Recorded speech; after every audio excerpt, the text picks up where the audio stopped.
Assalamualaikum warahmatullahi wabarakatuh. Salam sejahtera untuk kita semua. Shalom, Om Swastiastu, Namo Buddhaya, Salam Kebajikan, Rahayu, Rahayu, Rahayu.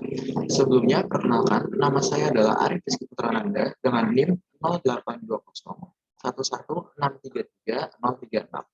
Pada video kali ini, saya akan menjelaskan yang pertama potensi saya sebagai seorang calon pemimpin, kedua contoh bukti dari potensi tersebut, dan ketiga pengalaman saya sebagai seorang pemimpin organisasi. Untuk yang pertama, potensi yang paling penting adalah mengetahui batasan diri. Hal yang paling penting dimiliki oleh seorang pemimpin adalah mengetahui batasan dari dirinya sendiri. Apa yang mampu ia lakukan dan apa yang tidak mampu ia lakukan. Dengan mengetahui batasan dirinya sendiri, maka ia bisa dikatakan sebagai mengenal dirinya sendiri. Apabila pemimpin tidak bisa mengenal dirinya sendiri, maka sulit untuk memimpin anggotanya, karena ia harus memahami dirinya sendiri dan juga anggotanya tersebut. Sebagai contoh, saya selalu berusaha untuk mengetahui, untuk mengenal diri sendiri lebih jauh dalam melakukan sesuatu agar saya dapat memahami batasan saya. Dengan begitu, saya dapat merancang atau membangun sebuah kelompok di mana saya dan anggota itu dapat saling melengkapi. Saya menutupi kekurangan dia dengan kelebihan saya, dan dia pun dapat menutupi kekurangan saya dengan kelebihannya. Yang kedua adalah integritas dan kejujuran. Sebagai seorang pemimpin yang baik haruslah memiliki integritas untuk dapat meyakinkan orang lain.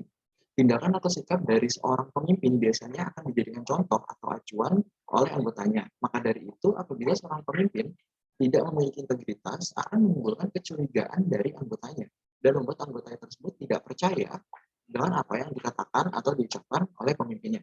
Sebagai contoh, ketika saya memimpin suatu kelompok, entah organisasi besar maupun hanya kelompok kerja untuk mengerjakan tugas, saya tidak pernah bertindak di luar dari apa yang saya ucapkan atau saya janjikan. Ketika saya bilang saya akan menyelesaikannya hari ini, maka saya akan menyelesaikan tugas tersebut hari ini.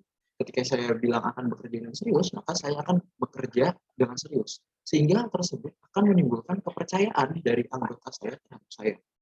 Nilai lain dari contoh tersebut adalah saya orangnya dapat dipercaya orang lain dan juga saya dapat bersikap secara profesional. Berikutnya adalah komunikasi yang baik. Komunikasi yang baik adalah salah satu hal yang penting yang harus dimiliki oleh seorang pemimpin. Seorang pemimpin harus bisa berkomunikasi dengan seluruh anggotanya, karena dengan komunikasi yang baik, ia dapat memberikan informasi yang jelas terhadap anggotanya. Dengan tidak adanya miskomunikasi, dapat memudahkan pemimpin untuk mengarahkan anggotanya agar dapat meraih tujuan yang ingin dicapai bersama. Sebagai contoh, ketika saya menjadi ketua kelompok, biasanya saya akan mencoba menghubungi setiap anggota kelompok saya satu persatu. Saya akan mencoba membangun komunikasi yang baik dengan mereka, karena saya tidak ingin hanya sebatas komunikasi satu arah yang terjadi di antara saya dan mereka. Saya akan mengajak mereka mengobrol mengenai hal apa yang baiknya kita lakukan untuk mencapai tujuan kita bersama. Setelah membangun suasana yang komunikatif dengan seluruh anggota, maka saya dapat memahami bagaimana caranya yang paling efektif untuk menyampaikan informasi kepada anggota saya tersebut. Selain itu, saya juga dapat melakukan bonding antar sesama anggota satu dengan yang lainnya agar tidak terjadi miskomunikasi. Bonding ini saya lakukan agar setiap anggota dapat saling berkomunikasi dengan baik pula. Selanjutnya, ketika saya sudah memberi informasi atau perintah, saya tidak akan berhenti di situ. Ketika pekerjaan saya sudah selesai pun, saya akan bertanya kepada mereka, apakah ada yang bisa saya bantu? Karena saya tidak ingin anggota saya mengalami kesulitan sendirian ketika sedang mengerjakan proyek bersama saya. Hal ini pun berlaku sebaliknya.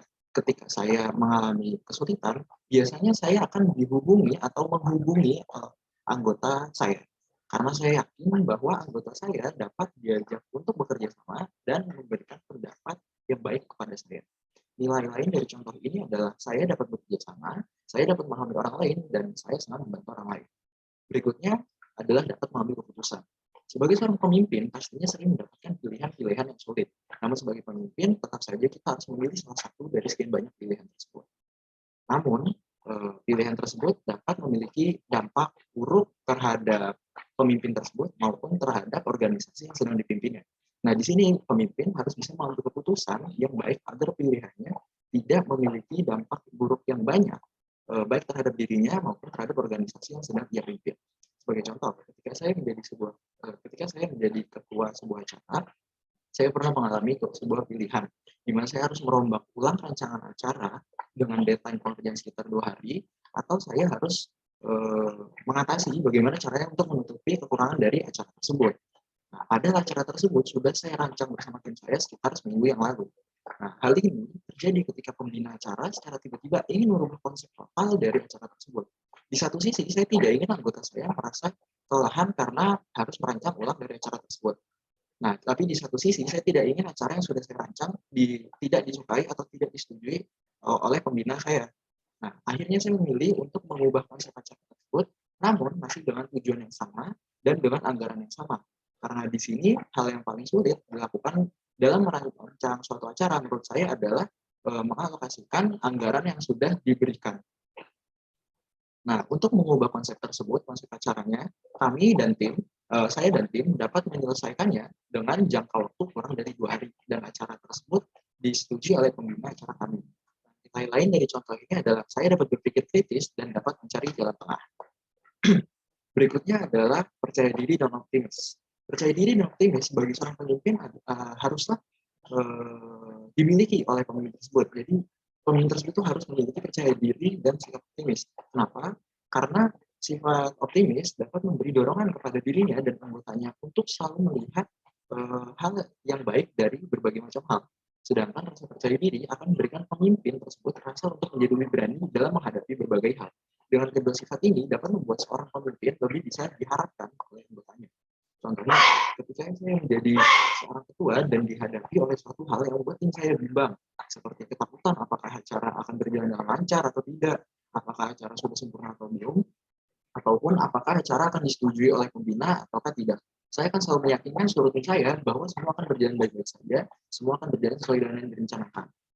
Walaupun rencana yang pertama mengalami kegagalan, kami sebagai tim masih memiliki rencana kedua, ketiga, keempat, dan seterusnya, dan kami sebagai tim akan tetap mendapatkan pelajaran yang berharga dari kegagalan tersebut. Nah, nilai lain dari contoh ini adalah saya memiliki sifat visioner. Berikutnya adalah memberi evaluasi atau feedback yang baik terhadap anggotanya. Seorang pemimpin yang baik dapat memberikan masukan atau evaluasi yang baik dan membangun terhadap anggotanya. Nah, pemimpin tersebut dapat memahami apa yang dibutuhkan dari anggotanya dan apa yang dikerjakan oleh anggotanya. Nah, dengan memahami kedua hal tersebut dan menggabungkan dengan apa yang dipikirkan oleh pemimpin tersebut, maka pemimpin tadi dapat memberikan masukan, saran maupun evaluasi yang dibutuhkan oleh anggotanya. Penyampaian saran dan evaluasi tersebut harus disampaikan dengan cara yang baik dan ramah agar tidak menyakiti perasaan anggotanya.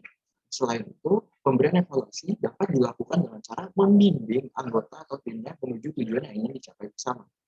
Sebagai contoh, ketika saya menjadi ketua sebuah kelompok, ada seorang anggota yang menanyakan apakah tugas yang telah ia kerjakan itu benar atau tidak.